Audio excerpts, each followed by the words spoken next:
125 milles nautiques séparent la Guadeloupe et Saint-Barthélemy. Pour couper cette longue navigation en deux, on quitte Guada direction Antigua, où on fera escale juste pour la nuit. Enfin, ça, c'est ce qu'on avait prévu.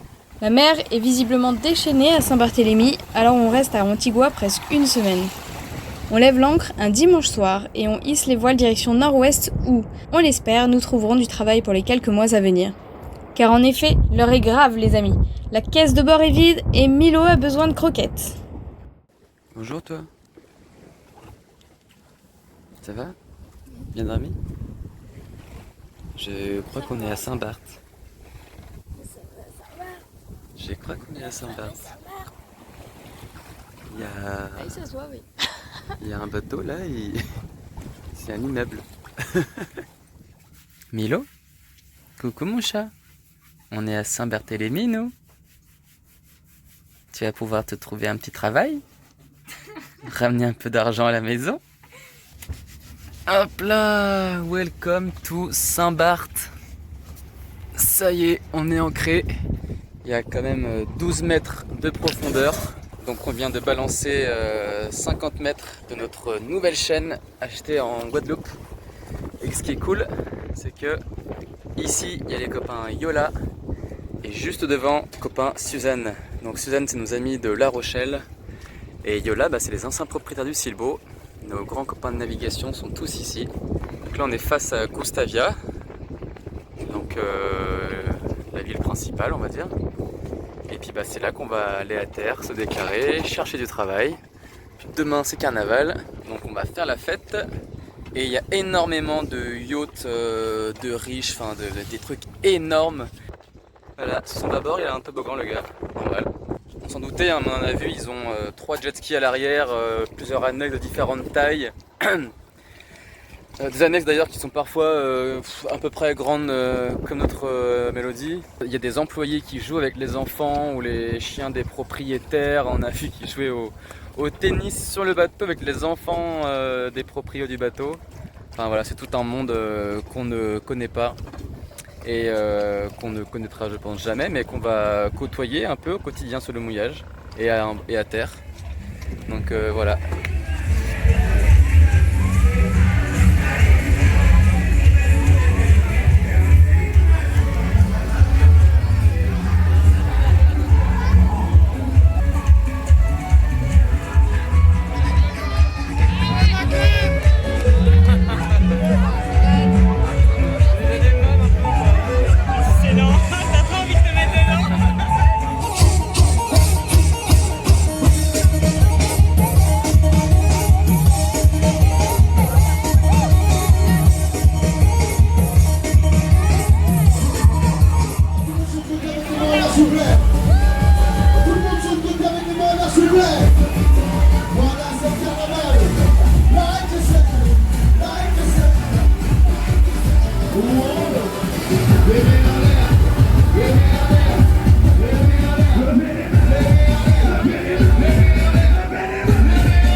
How to be a pineapple? Stand tall, wear a crown, and be sweet.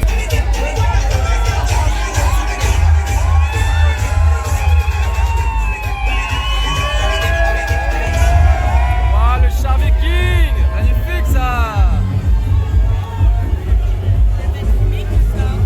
Bah, pas maintenant, mais si, il peut y avoir.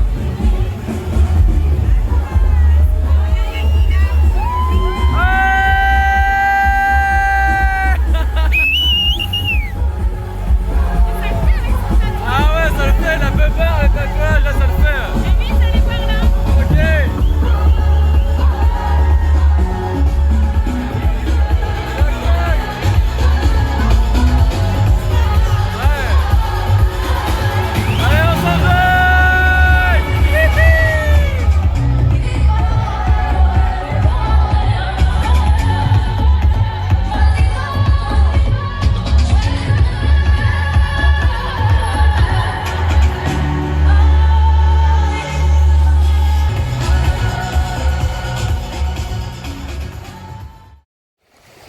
Eh ben, il y a pire hein, quand même. Hein.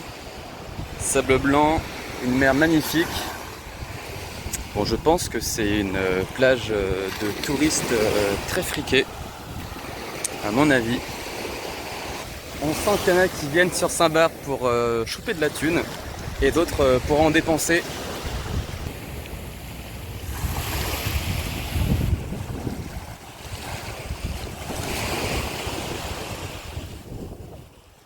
Et le port de Gustavia ne manque pas de beaux bateaux. Le bateau de mes amis, il est immense. C'est un des rares voiliers qu'on a vu dans la marina, je crois. Hein. Sinon, il n'y en a que des yachts comme ceux qui sont derrière, là. Qui sont énormes.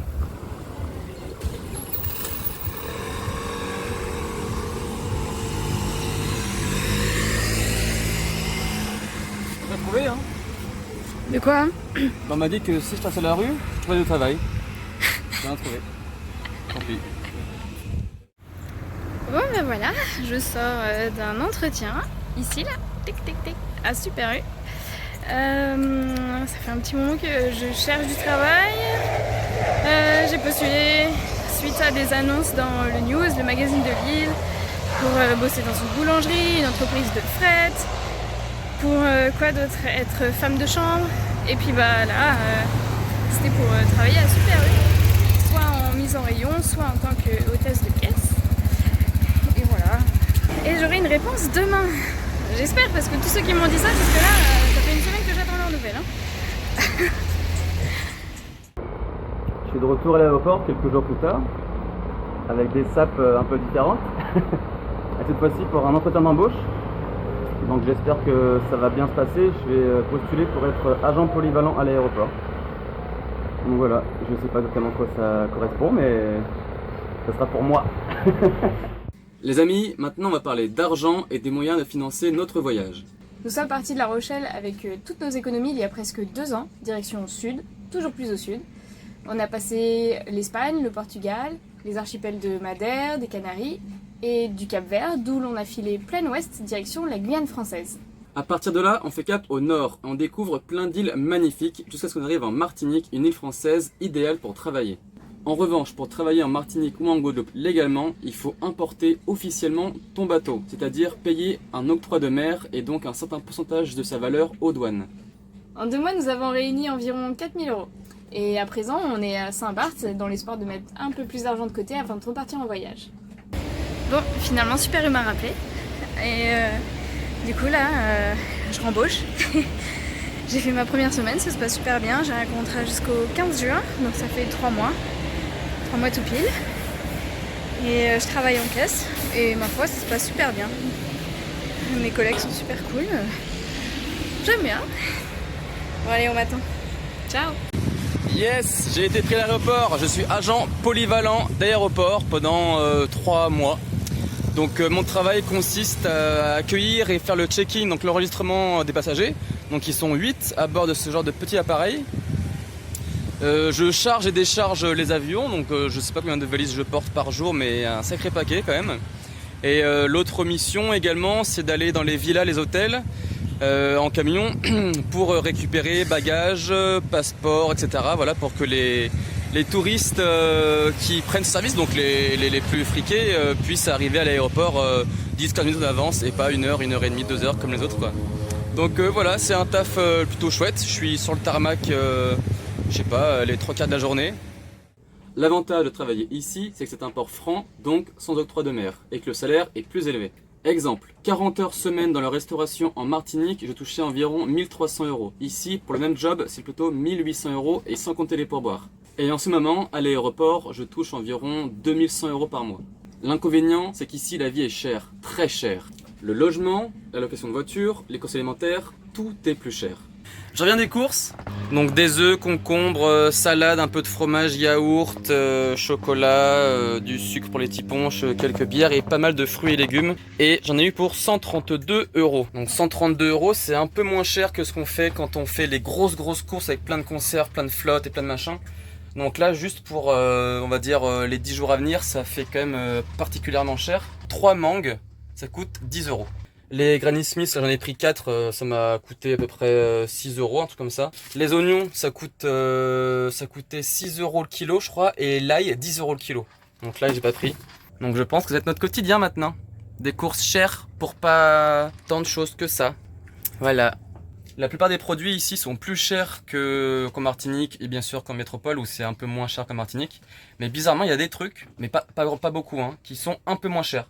J'ai craqué sur des gâteaux apéro qui coûtaient moins cher. Les Pringles coûtent moins cher ici aussi. Mais par contre, les fruits et légumes, ça, c'est une catastrophe. Hein. Puis c'est le truc un peu plus vital que les gâteaux apéro, quoi. Hein. Donc, les courgettes, 10 euros le kilo, j'ai pas pris.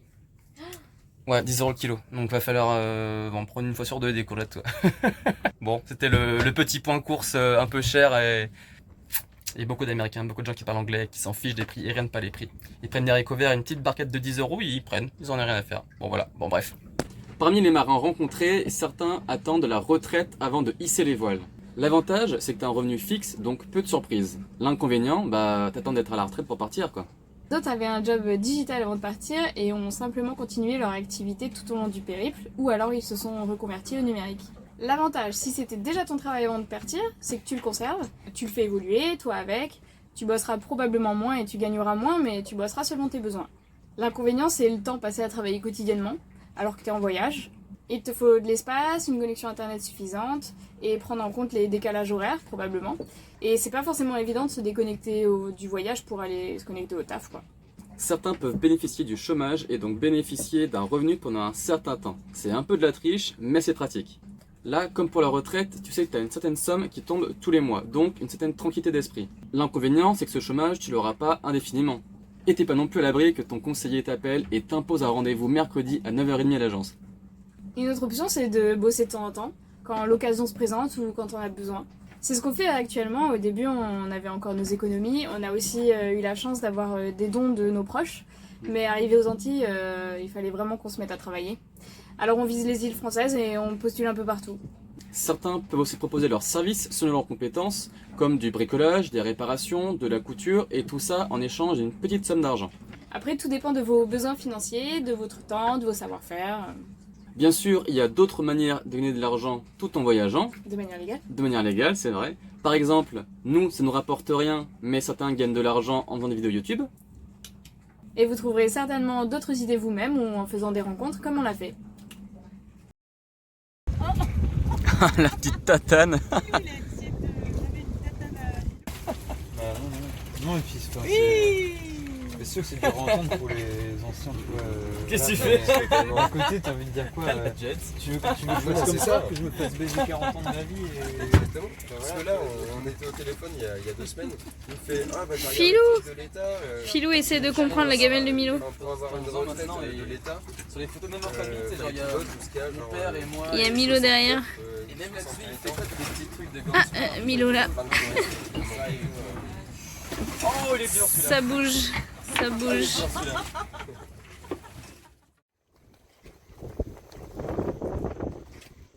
Il est 2h du matin.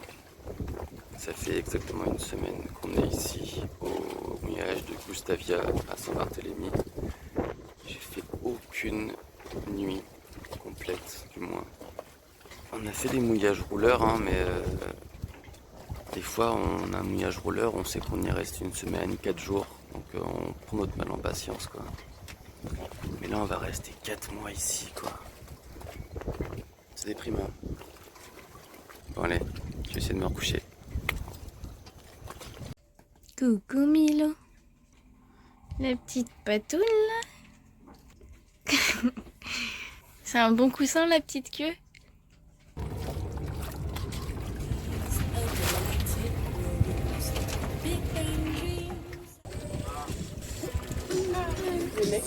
Des bières, des cacahuètes.